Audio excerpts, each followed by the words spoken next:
Vamos a recibir entonces, realmente muy agradecidos porque esté con nosotros este especialista, economista Agustín Echevarne de la Fundación Libertad y Progreso. Gracias, Agustín, por estar con nosotros en este día histórico de la salida del cepo en la Argentina.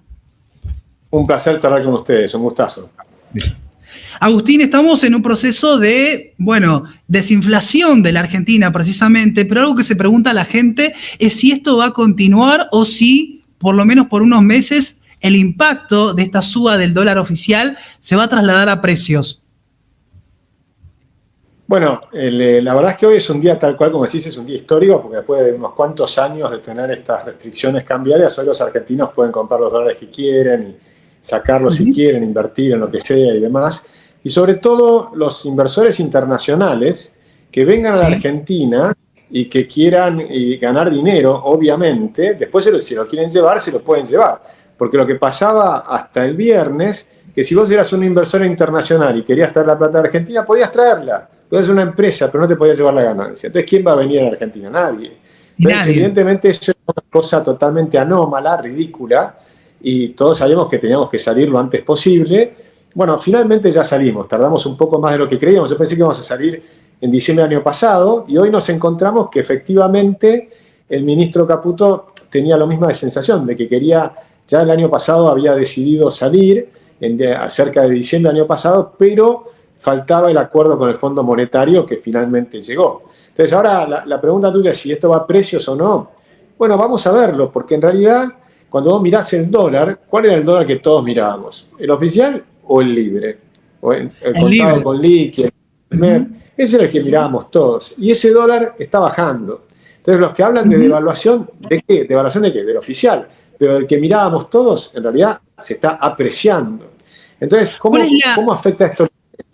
Déjame cerrar una cosita. El dólar oficial obviamente te afecta por el lado de las importaciones.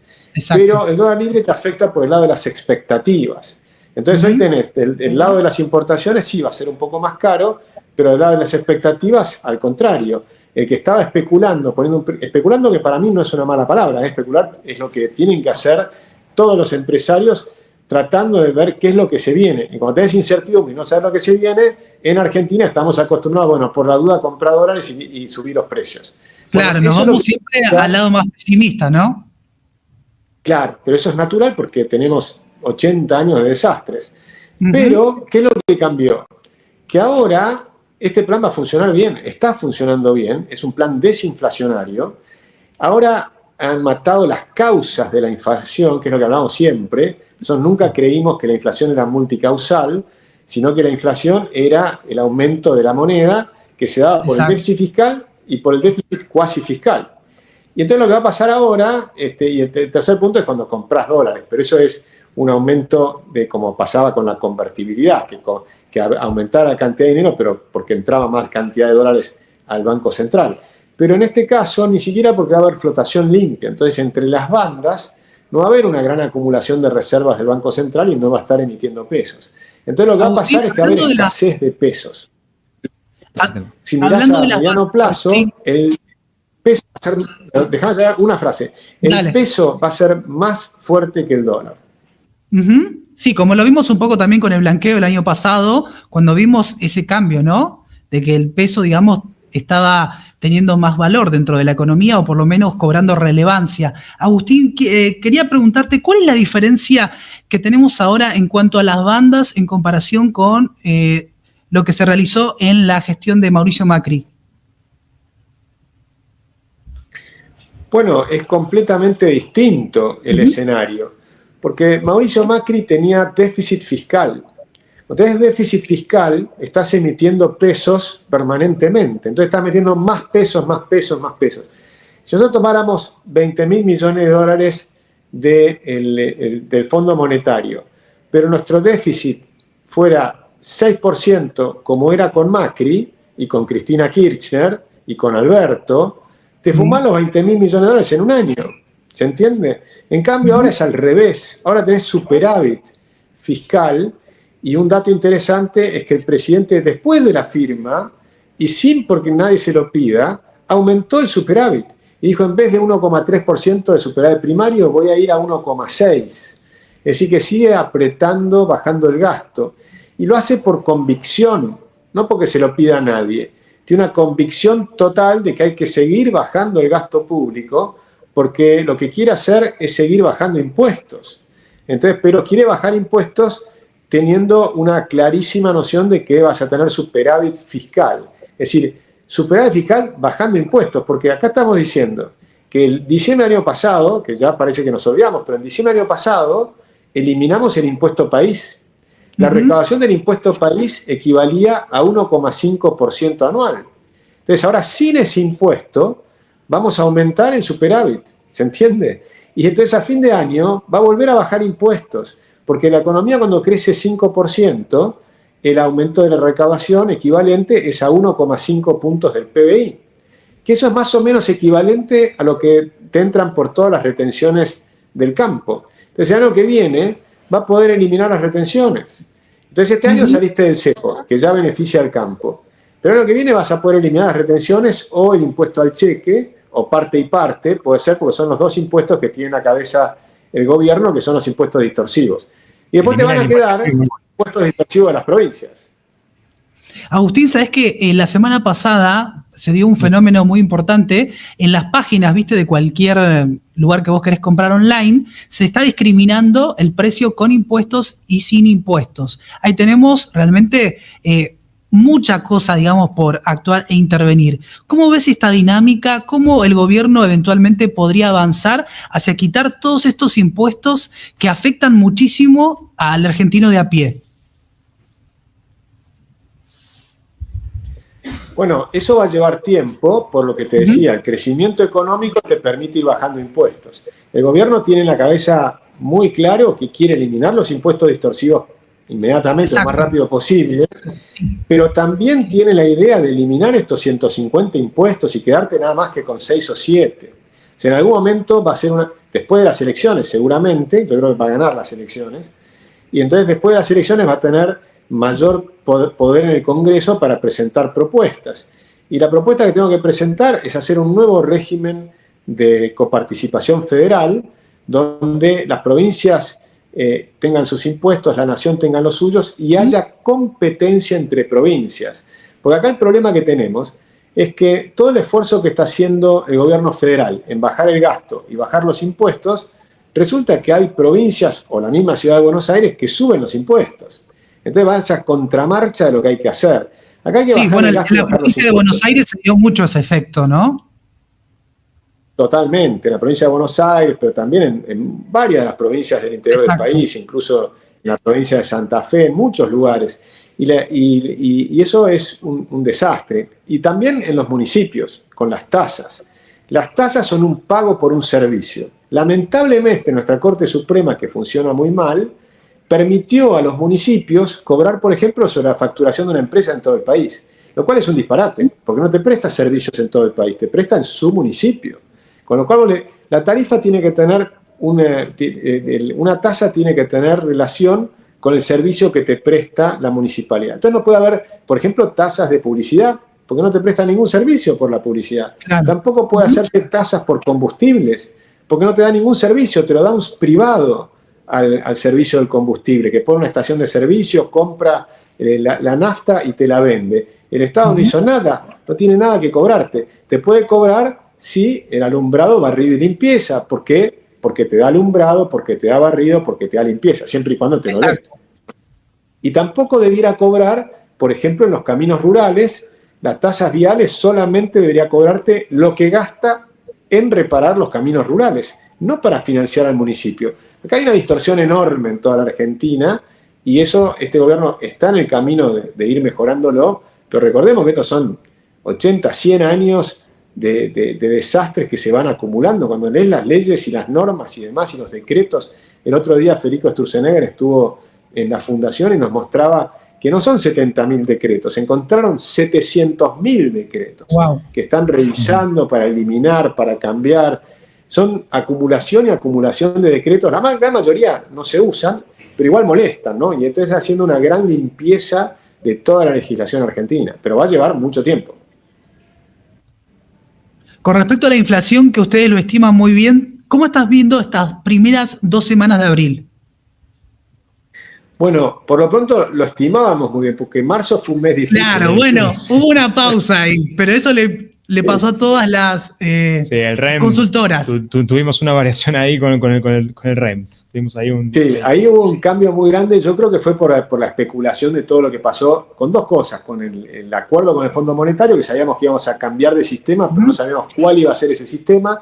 El gobierno no podía anticiparlo y eso generó mucha incertidumbre. Y frente a la incertidumbre, como decíamos, o comprás dólares o subís precios o las dos cosas. Entonces eso molestó un poco. Y después la estacionalidad y demás. Ahora en abril yo creo que sigue esa volatilidad, ¿no? Todavía nadie sabía cuánto iba a ser el tipo de cambio hoy, no sabemos cuál va a ser el final del día o el final de la semana. Sigue habiendo incertidumbre. A medida que la incertidumbre se calme, entonces la gente fija los precios para ganar la mayor cantidad de plata. Porque vos, ¿qué haces? Vos cuando fijás el precio de tu producto en el kiosco o en el supermercado, vos lo fijás teniendo en cuenta dos cosas. El precio que te maximice la ganancia, ¿no? Porque si subís mucho el precio, no te vienen a comprar y entonces perdés ganancia, tenés que poner un precio que no puedes poner cualquier precio, salvo que tengas miedo. Si tenés miedo, no te fijás cuál es el precio al que vas a ganar más plata. Te fijás en cuál es el precio donde no volcás. Porque el riesgo que tenés es que cuando querés comprar lo que ya vendiste, el precio se te fue a cualquier lado y entonces tenés una pérdida descomunal. Entonces, frente a ese riesgo por la incertidumbre, te cubrís aumentando precios. Eso puede haber pasado en marzo, puede pasar en abril, pero en los siguientes meses va a ir para abajo. Porque lo que hemos terminado es con la causa de la inflación. Y por lo tanto, la inflación va a ir bajando. La inflación, por ejemplo, era 211% en el 23. Fue 117% en el 2024. Si tomás anualizado el primer trimestre de este año, 39%. Entonces vos venís 211, 110, 39. Y el año que viene va a ser mucho más abajo. Y hacia fin de año, de este año, yo creo que la inflación va a estar debajo del 1% mensual. Pero bueno, probablemente a volver a hablar con ustedes en algún momento y pueden grabar esto y decirme si le pegamos o no. Pero yo tengo mucha confianza. Esperemos que tenga razón, Agustín, o sea, ya de por sí esperemos que tenga razón. Yo justo la pregunta que te quería hacer, te saludo, te habla Pedro Moreira de Guardian.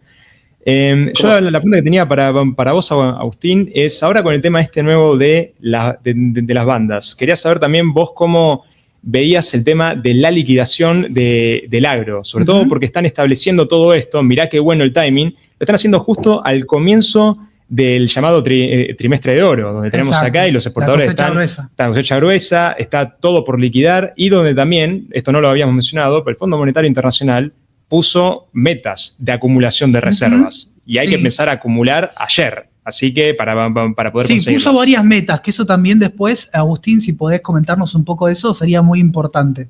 Dale, pero bueno, mi pregunta iba más por ese lado. Las metas de acumulación se van a dar por el propio ingreso de los fondos que vienen del Fondo Monetario y demás, que van a ingresar cerca de 19.600 millones de dólares. Entonces lo que no vas a tener es no vas a estar vendiendo. Tampoco van a acumular muchas reservas adicionales a esos créditos, porque la idea es que haya flotación limpia dentro de la banda. Puede haber algún tipo de intervención si viene, por ejemplo, inversores muy grandes que quieren comprar 1.000 millones de dólares en un solo día, te armaría un desbarajuste y se elevarían tantos pesos que sería una absorción de pesos descomunal. Lo que van a hacer es, a medida que aumente la demanda de dinero, entonces sí vas a tener que hacer algo, porque si no, el problema que vamos a tener nosotros ahora va a ser el contrario de lo que todos piensan, es que el tipo de cambio baje demasiado rápido. Entonces no te da tanto tiempo a lograr que la economía sea suficientemente eficiente y te queda cara en dólares. Por eso hay que acelerar la baja de los impuestos, hay que acelerar la desregulación laboral, la desregulación de los sindicatos. Los sindicatos son un costo que pagamos todos en el supermercado. O sea, esas panzas que le ves a los sindicalistas que son todos millonarios, bueno, eso lo paga la gente en el supermercado, ¿ok? Porque cuando vos tenés, que por ejemplo te estoy hablando con el gremio de los plásticos, tiene un acuerdo sindical absurdo, que ellos le pagan, por cada trabajador le pagan el 10% del sueldo al sindicato, 2% como aporte, entre comillas, solidario, que es un aporte forzoso, pero además un 8% solidario no tiene nada por capacitación, que es absurdo porque no le dan ningún tipo de capacitación, ni lo podría dar. Hoy primero que te capacitas hoy cada uno a su manera, con internet, con lo que sea, los chicos aprenden a programar una cantidad de cosas, pero además Si tenés que capacitarte en una máquina, el que te va a dar la capacitación es el propio empresario, no es el sindicato. Entonces le cobran al empresario un servicio que no le prestan. O sea, eso viene de décadas de lo que llaman la ultraactividad, que son acuerdos que se hicieron hace mucho tiempo y que son absurdos. Pero ese sobrecosto que tiene empresario, ¿qué hace? Lo pasa al cliente. Cuando vas al supermercado lo pagás. Entonces esas panzas de los sindicatos las pagamos todos. Entonces hay que entender que acá hay que liberar los sindicatos. La persona que quiere aportar al sindicato, perfecto, que le aporte. El que no quiere aportar, que no le aporte. Y de ninguna manera le podés cobrar a la empresa si los empleados de su empresa no quieren. Después teníamos que lograr que los acuerdos a nivel de cada empresa, si vos te pones de acuerdo con tus trabajadores, con tus empleados y demás, si te llevas bien y te pones de acuerdo, ese acuerdo que firmás tiene que estar por encima de los acuerdos sectoriales. Mucho más importante de lo que vos fijás con tus propios empleados. Entonces, eso también hay que cambiar. Eso son leyes que hay que cambiar. Algo se hizo en el decreto de necesidad de urgencia, decreto 70, famoso, pero lo trabaron en la justicia. Los sindicatos, que son una casta, son parte de la casta, lograron con otra parte de la casta, que es parte de la justicia, que la traben. Y todavía la Corte Suprema no lo destrabó. Entonces, todas esas cosas son el costo argentino. Entonces, todo eso es lo que pagamos en el supermercado, más los impuestos provinciales, más las tasas de los municipios, más las regulaciones, y después tenés que abrir la economía y poder importar del mundo cada vez a menores precios. El crecimiento de la economía este año, las estimaciones eran más o menos de un 5%. ¿Cómo ves ahora dentro de este nuevo escenario?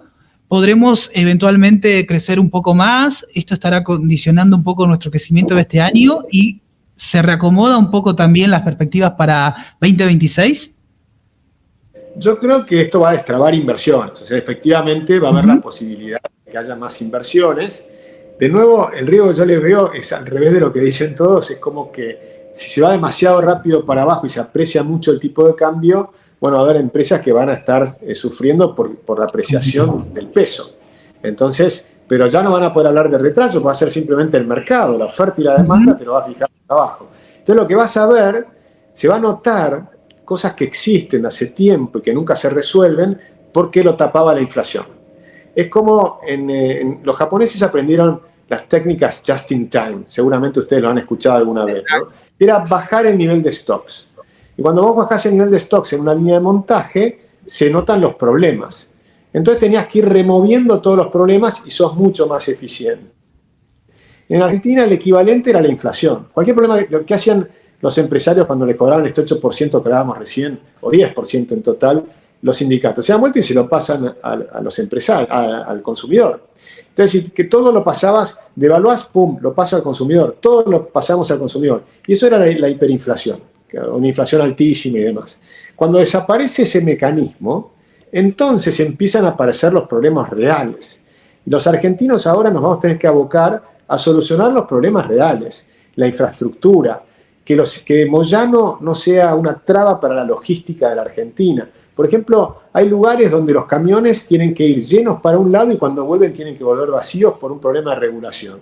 Es un disparate que aumenta el costo de la logística, ¿se entiende? Entonces, todo eso lo pagás en el supermercado. Entonces, cuando logremos desarmar todo eso, que va a llevar un tiempo, y necesitas apoyo político y demás, y apoyo ciudadano, bueno, cuando logremos todo eso, Argentina va a ser más barata, más eficiente, y entonces las empresas van a poder pagar los sueldos. Porque los que pedían devaluar, te estaban pidiendo que baje los sueldos. Devaluar es bajar los sueldos. ¿No? Entonces, eso no te sirve. Por eso, cuando ahora baja el tipo de cambio, digamos, que estaba en 1.385 el viernes, y hoy está más abajo, no sé cuánto estará hoy, hace un rato lo vi en 1.250, ponele. En realidad tu sueldo en dólares subió, hoy puedes comprar más dólares que antes, ¿se entiende? Exacto. Entonces los que piden devaluación piden bajar los sueldos. Nosotros Agustín, te hago la última pregunta. ¿En 2026 vemos desaparecer, aniquilar a la inflación? Creo que sí, yo creo que 2026 la inflación va a empezar a ser mucho más parecida a la inflación mundial, ¿no? En términos de un dígito de inflación. Y por eso me encanta que hayamos salido del cepo ahora, que estamos en abril, porque todavía tenés algunos cimbronazos iniciales y demás. Pero después yo creo que va a haber un proceso de desinflación. Es más, yo creo que en algún momento en los próximos años vamos a ver deflación, que es baja de precio, porque la Argentina quedó cara en dólares. Entonces, en algún momento, si nosotros tenemos un peso fuerte, lo que tenemos que ver es que empiecen a bajar. Eso pasó con la convertibilidad. Al final de la convertibilidad, los últimos 3 años había inflación negativa en Argentina, bajaban los precios en dólares, ¿sí? Lo que pasa es que lamentablemente Alfonsín y Duhalde se pasaron criticando la convertibilidad. Y ahí hubo 6 shocks internacionales que sufrió Argentina y los atravesamos bastante bien con la convertibilidad y veníamos muy bien, te diría, pero sí hubo un problema, que había una inconsistencia, que era el déficit fiscal, la deuda. Claro. Aumentaba la deuda y sobre todo la deuda de las provincias. Fue un desastre el aumento de la deuda de las provincias en aquel momento. Bueno, eso sí hay que vigilarlo, que las provincias no se endeuden, que, bueno, en la Nación sabemos que bajo este presidente la deuda va a bajar, no va a subir. Exacto, porque la deuda está fija en dólares, pero recordemos que el dólar tiene inflación, o sea que la deuda en términos reales está bajando desde noviembre del 2023 para acá. Agustín, ha sido un placer que estés con nosotros en Abriendo Mercados hoy para compartir en este día histórico sobre la salida del cepo y las dudas que tiene la gente. Creo que fueron contestadas por vos y también un optimismo de este lado, que aquel argentino de pie que, bueno, con mucho sacrificio realiza su trabajo y tiene su sueldo, por lo menos va en algún momento verlo repercutido en su bolsillo, al aniquilarse posiblemente la inflación el año que viene. Gracias por ello y gracias también por el trabajo que hacen muy bien desde la Libertad Fundación. Muchas gracias a ustedes, un gusto. Y Progreso. Ahí está. Bueno, de mi muchas lado, gracias a ustedes. Y solo como comentario final. Ahora, primero, bueno, gracias por contestar las preguntas. Espero que tengas razón con el tema de la inflación. Si es así, le haces caso a Agustín, alejate de la curva SER. Tal cual. Y lo que sí, como mensaje final te digo, hay una diferencia entre la macro y la micro. La micro va a tardar un poquito más hasta que lo sientas en el bolsillo. Pero si la macro anda bien, a la larga la micro también va a andar bien y los salarios van a ir para arriba. Pero es verdad que hoy todavía yo entiendo que no lo noten en el bolsillo, pero no es raro, es lógico. Primero se corrige la macro y la micro después acompaña. Así que un abrazo muy grande y muchas gracias por la entrevista. Gracias a vos, Agustín. Hasta luego, estaremos hablando pronto.